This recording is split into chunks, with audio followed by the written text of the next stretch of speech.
Okay, so I was watching the Lilo and Stitch trailers, and I kind of noticed something.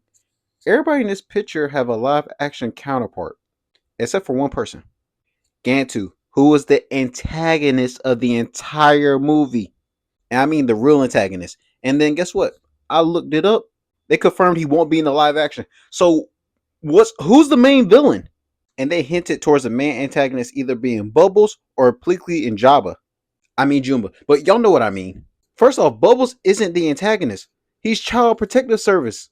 And if y'all watch the movie, from his perspective, yes, Lilo was supposed to get taken because from his point of view, Nani was irresponsible. Because what do you mean a 6-year-old girl is home alone by herself throughout most of the day, and then the guardian Nani, who is 18 years old, she's rarely home, and the 6-year-old gets in lots of fights, and the house burns down, and the guardian is nowhere to be found, and the guardian had no job? Bubbles was just doing his job. But I want to touch back on Gantu not being in the movie. You know how important it is that he should be in this movie?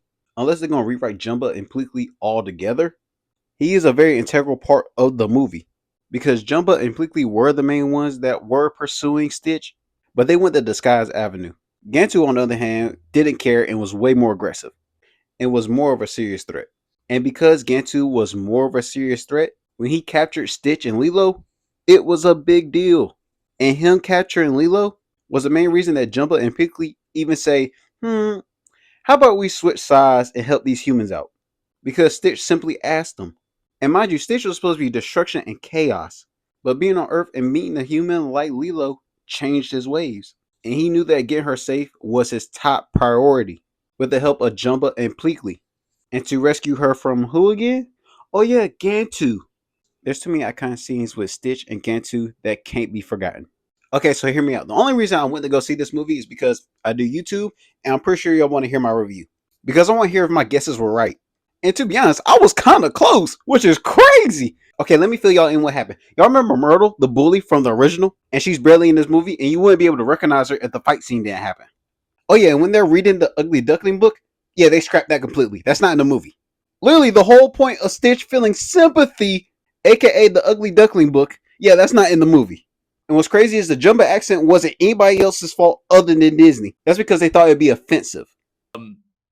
So I think they wanted to stay away from that kind of thing, but and Pleakley being in drag, the CGI guys was all for it, but Disney said no. Pleakley not wearing the dress, and I just want to say I tried.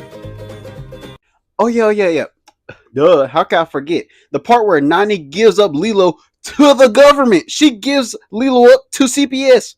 So in other words, a perfect Disney cash grab. Producer could make more money with a flop than he could with a hit.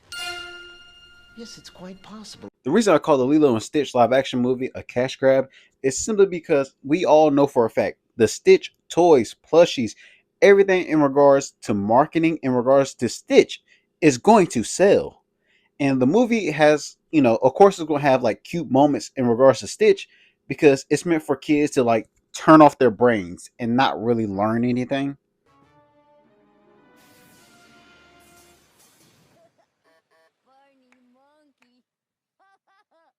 And the thing is, these Disney live action movies, they lack heart, lessons, real life situations in regards to questioning and asking the big questions, which is kind of crazy when it's live action and real life. Like literally a cartoon literally gives better life lessons and has more genuine heart than the live action, which is insane when you think about it. Now I know a majority of y'all heard a whole bunch of negative stuff about the Lilo and Stitch movie, including from me. But I do want to say this. There were a lot of cute moments in that movie. Like it's definitely a movie you could watch with your kids. That's if you want to turn your brain off for a moment. To be honest, the movie could have saved itself if Nani didn't give up Lilo, which pisses me off. And what the director says even pisses me off even more. And the director was like, Ohana means family. And I wanted to expand upon that. No, stop. It means family. It means no one left behind.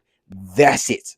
And they asked the guy about the Nani choice that they made at the end, where he go on to say, that is a very different kind of responsibility from a filmmaking perspective than what you can get away with in animation. What are you talking about? You know what, they're right. It's not like there's an award-winning show where the sister is literally taking on the responsibility of taking care of their siblings. Nah, that's too unrealistic. What's realistic is dumping off your 6-year-old grieving sister to go attend college just cuz.